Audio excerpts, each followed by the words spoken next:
Welcome along, guys. Well, it's another fantastic English summer's day. So today I've got my hands on the all-new 701 Enduro LR. Now the LR stands for long range, and there's a reason why it's called LR. It's because it's got these great big extra fuel tanks at the front. This bike has 12 litres up front, 13 litres at the rear. So we're going to take this out today. I've had this for about a week. I've been using it, I've been riding it normally, I've been using it as a road bike. Today I'm going to go do a bit of off-road on it as well. So we're going to test its off-road credentials. So this should be quite an interesting video. Roll the intro, chop. So today I'm going to be meeting up with Pete, Mr. Fish, Pezza, the usual suspects basically, but rather than just go locally to me on the lanes, the beauty of this bike is you can travel to go on the lanes. So I'm actually meeting them about 50 miles away from my house, up at the Surrey Hills area. They're going to introduce me to some of the lanes up there, and 30 chops. And I'm interested to see what this bike is like off-road. It's been a while. I'm not an off-road expert by any stretch of the imagination. It's been 6 months since I've even been off-road, so I'm going to be rusty. But you know, if you're really serious about your enduro, you're probably not looking at one of these anyway. This is a bike so you can have some fun on, basically. You can go on the lanes, have that fun without all the seriousness and maintenance and cost which is involved with a real enduro. Not saying this isn't a real enduro, I'm saying this is just a compromise between road and off-road. So where does the 701 fit in the marketplace? Well, this is obviously a bigger, heavier bike than the full enduro range which Husky offer. Those full enduros are only around 100 kilos. They're very light, high maintenance. There's a lot of maintenance involved with them. You know, I'm running out of petrol on my front tank. There's a little switch on the dashboard. You go to rear, and that's now switched onto the rear tank. I'll just show you, as that just happened on camera, that's fantastic. So I can show you how it works. So you don't get any light or fuel light on the dash for the front tanks, but you still get the fuel light on the rear, on the normal rear tank. So you're best off using the fuel from the front tank first, and then you know you've got the light to rescue you on the rear tank. So I have done, let me check my mileage, I've done 120 miles on the front tanks. Now, as I say, the front tanks hold 12 litres of petrol. Now, those 120 miles, I've not really been taking it easy. I've been out riding with the Supermoto guys, so she's had a little bit of stick. That's not 120 miles of poodling along by any stretch of the imagination. So that's 120 miles on the front. Let's see how many miles we get on the rear, because Husqvarna actually quote a 500 kilometre range on this bike. I'm not going to get that, not with the way I've been riding it, but let's see what you can get in real world conditions. So where was I before I was rudely interrupted by running out of petrol on the front tanks? So the Husky range, basically, you have your full enduros, your lightweight 100 kilo motorcycles, brilliant off-road, but very limiting if you want to do any sort of distance on them. Also, the full enduros need a lot of maintenance. Oil changes every 15 hours on the 4-strokes, new piston and rings every 100-150 hours on the 2-strokes. So, and of course you've got a limited range. You can only travel fairly local. You can't sit on the motorway on those bikes. You know, they're not designed for that. So this is really where the 701 Enduro comes in. This is a bike with some off-road capability. It's got the same suspension as the full Enduro models, with a full, I think this one's got 200 millimeters of travel front and rear, so very close to the full Enduro range. And more importantly, this bike has 6,000 mile service intervals. Plenty of grunt for overtaking. 74 brake horsepower, 71 Newton meters of torque. So she's perfectly capable on the road. Not at any point do you feel like you're being compromised because of this bike's off-road ability. The only real difference, I've got the 690 SMCR, of course, which is quite a similar bike to this. The biggest differences I've noticed when I've stepped on this is, of course, this has got a 21-inch front wheel. So this has got your full off-road front wheel. It's also got some 50/50 tyres on. They're knobbly, but they've got a rounded profile to give you a bit of roll holding. Because I mean, really, this bike is a compromise. It has to do two things. It has to be a good road bike and a good off-road bike. You're getting wet. Bloody rain. You can cruise at 70 on this on the motorway, no problem at all day long. I rode this back from Silverstone to my house, which is about 120 miles on the motorway. No problem at all. That's the beauty of this bike. It's a great all-rounder. I filled this bike up front and rear, so I filled it up to the full 25 litres, and you can feel that weight a little bit on the road. In the cornering you can feel that weight, but you're bound to, you know, you've got an extra 12 litres sat over the front wheel, so you can notice that, but it's not too intrusive. You just have to be a little bit more careful, you know, laying it down in the corners, because don't get me wrong, despite this bike having a 12-inch front wheel and the higher travel suspension, it still really handles well. Compared to my 690 SMCR, it's not quite as sharp. You have to give it a little bit more counter steering to get it into the corners, but in all honesty, I'd say it's 90, maybe even more than that. It's probably 90% as fun in the twisties as what the SMCR is. It's really quite surprising. When I first got on it, I was like, oh god, this feels horrible. But it's just because you don't get the feedback from the front tyre like you do on the Supermoto.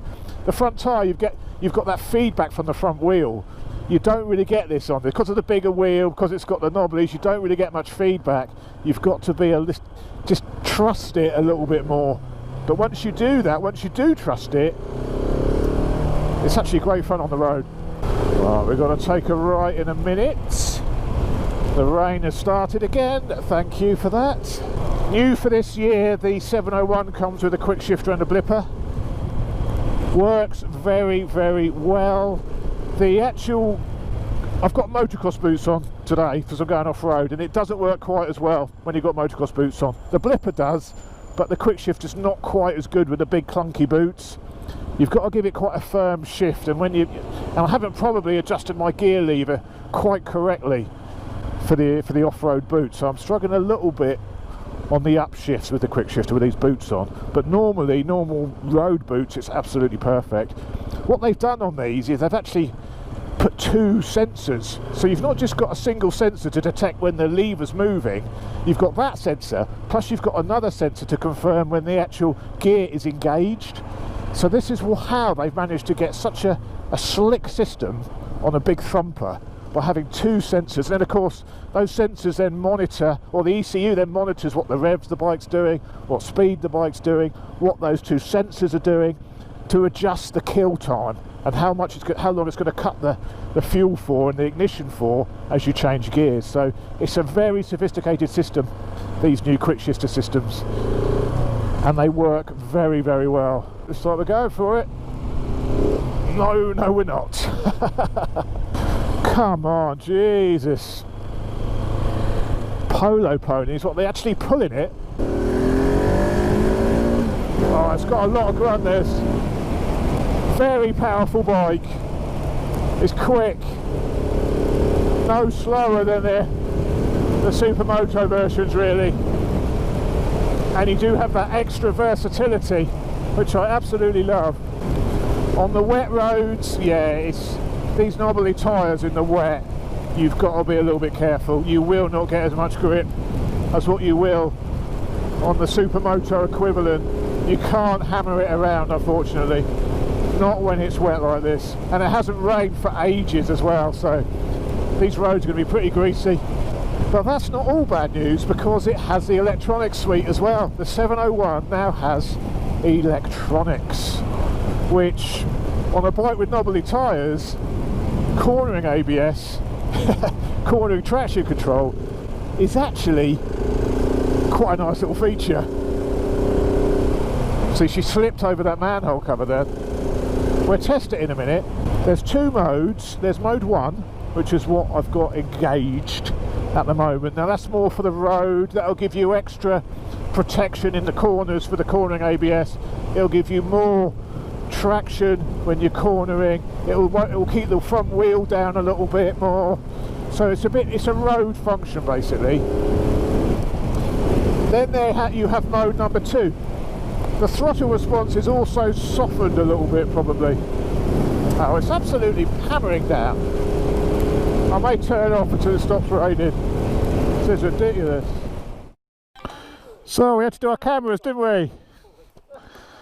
It's the trouble you're coming out with faffers. You've got 2 modes on this. You've got an on-road and an off-road.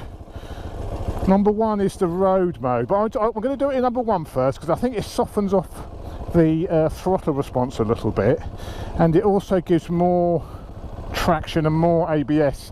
So it's a good way of seeing how good that traction control is by taking it on somewhere rough like this, off-road, and see what the intervention's like. So I'm going to try mode 1 and then we'll switch to mode 2.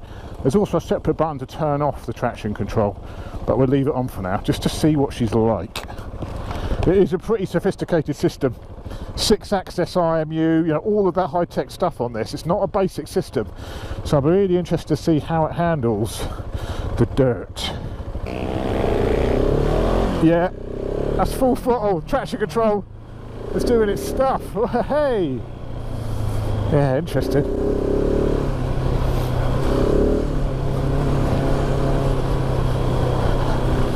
I ain't hanging about. They're straight out, aren't they? Straight out the gates.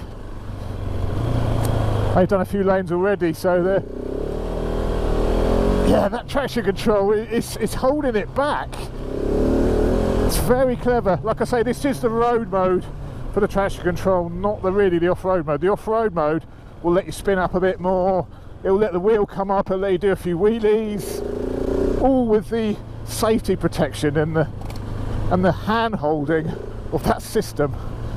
Lovely for a beginner like me. That was brief. I have to say that traction control is impressive.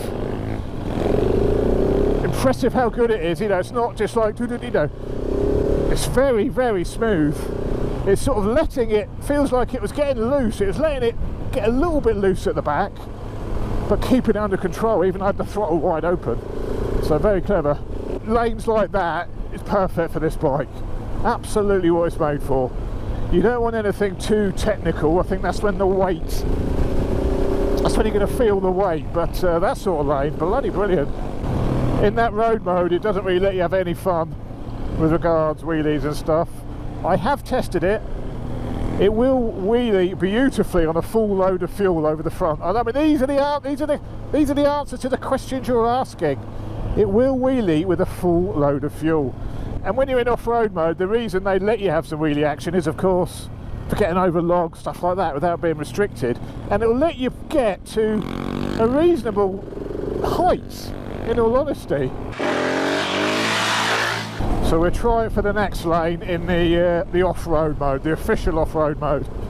It should let it spin up a bit more, have a bit more fun, but still be there in the background, keeping its little beady eyes on you.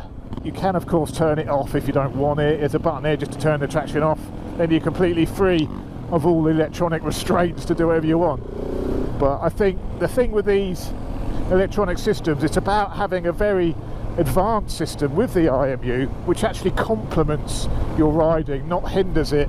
And on these latest bikes like this, it certainly complements it. The brakes on it are downscaled from the Supermoto. It's got a 300mm front disc, so still a pretty beefy front disc, but only a 2-pot caliper, not a 4-pot caliper like on the Supermoto version, because you don't want too much brakes off-road, but you still need some decent brakes because you're on the road. So it's finding that compromise, but it's nowhere near as sharp as its Supermoto brother. Unsuitable for motor vehicles, that's always a good sign. This one looks quite tight, could be a bit more gnarly. What's that gearing going to be like with this a bit tighter? Bloody hell, that's low. Yeah, low hanging bloody trees here, that's for sure. Stalled it. I stalled it again. What gear am I in? Yeah, the gearing, that's the trouble, the gearing is quite tall on it. Bit of movement down here. This is what I did find when you're going slower speeds, it's getting the right gear. And I do find on this Model 2, for me, the throttle is actually quite sharp. It's nicely calmed down on the one position. But yeah, low hanging trees here. Oh, getting a bit rougher now. Let's stand up a little bit.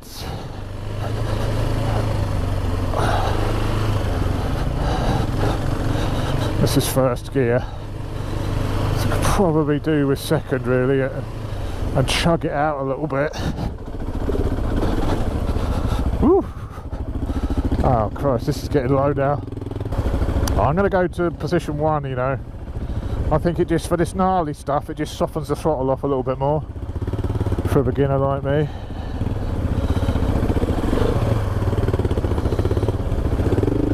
I think my bloody mirrors will go underneath. Bloody mirrors! Face full of bush now. And not the sort I like. Logs, bushes. Yes, this is quite gnarly down here. Woo. I haven't let any air out of the tyres. No, because we're in between road and off-road. So that's if they go into second, and it's almost a little bit too chuggy. That's why I've stalled it a couple of times. So you really want first, but then you're right in the power a little bit. I need to stand up really, but it's so, branches are so low. Yes, 60 seconds too much. Ooh.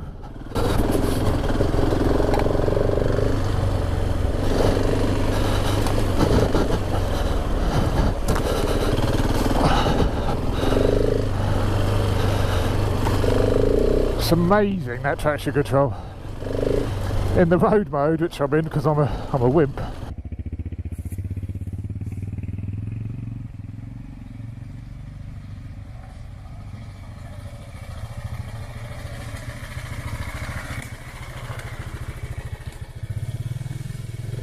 I might drop a little bit of air out the front tyre. It's bouncing around quite a lot, but then with the bike, which is a bit heavier, you've got to be careful you don't bang something hard and then get the tube to pinch, which is what I had on the 890 adventure I bought. So you do have to sort of play that balancing act a little bit. It's definitely harder on this compared to the dedicated Enduros. It's definitely more difficult. The extra weight does make it a little bit more difficult, and you know, the compromise with the tyres. I think the tyres is probably the biggest thing. I think if you were going to use this during the winter, you'd probably put on a more off-road focused tyre. Whoa, front end. Easy, chopsy. Oh, drop. Whoosh. Oh, last thing I want to do is come off this, to be honest. Close. A little bit slippery for my liking. Look at that for a view, and look at this for a view. I thought I'd just stop by the river, by the ponds, and do a quick little walk around of the bike, point out some features. Excuse my squeaky shoes. So basically it's all standard 701 Enduro stuff. The DID wheels, the 21-inch front tyre with the Continental 50/50 rubber. So that's what I'm saying about 50/50 rubber. You see, it's got a bit of a curve to it, but it's still knobbly, so I'd say that's 50/50. Maybe biased a little bit more toward, yeah, I'd say it's 50/50. The main features of this bike is, of course, those big tanks, those big danglies it's got, with those 13 litres, 12 litres of fuel in. But, you know, from the front of the bike, it does give it a little bit of an odd look from the front. From the side, it does look better. The seat's nice, you know, all the graphics are nice on this year's model. The rear tyre's an 18-inch rear, I believe. Again, 50/50 rubber, of course. It's all a little bit dirty after my off-roading, so please excuse the mud. The rear filler, as I say, 13 litres at the back, and then up front you've got same key, they're both lockable. Same key works both of them, obviously. You've got the 12 litres at the front end.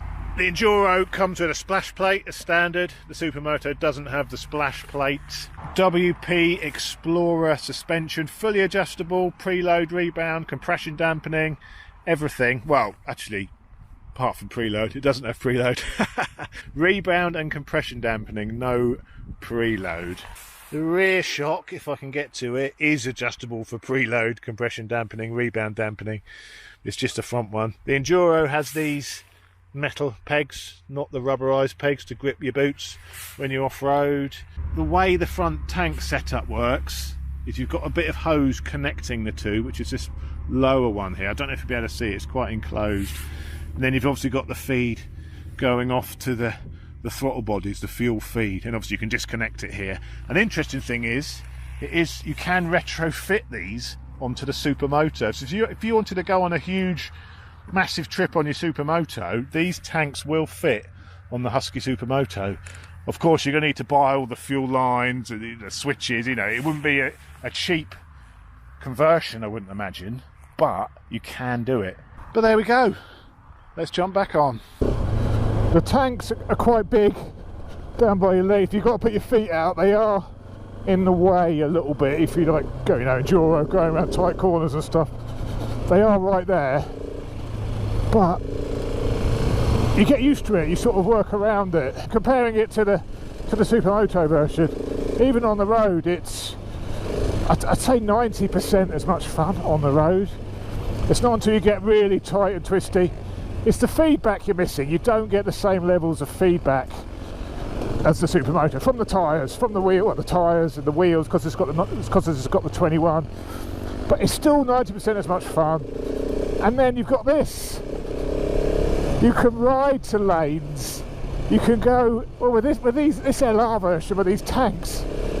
You could cross continents. It's an incredibly versatile bike. Imagine on some sort of adventure across Europe or around the world trip on something like this, as opposed to like a normal big heavy adventure bike. You get some real rough terrain. I'd much rather be on this than a GS. When things get really tight, muddy, and you're having to lift the bike up and you're dropping it. That's the beauty of this. I think it is incredibly versatile. Well, the fuel light has just come on at 261 miles. Oh, I'm on the wrong tank as well. That's on the front tank. 261 miles the fuel light is on. I'm pretty impressed with that, and there's another 20 miles in reserve, maybe 30 miles in reserve.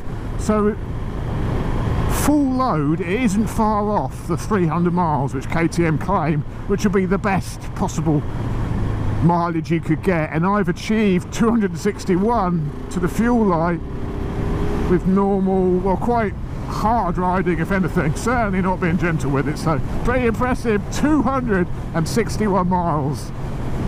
That would be a hell of an adventure between petrol stations. Never mind getting beat up, give me this any day of the week.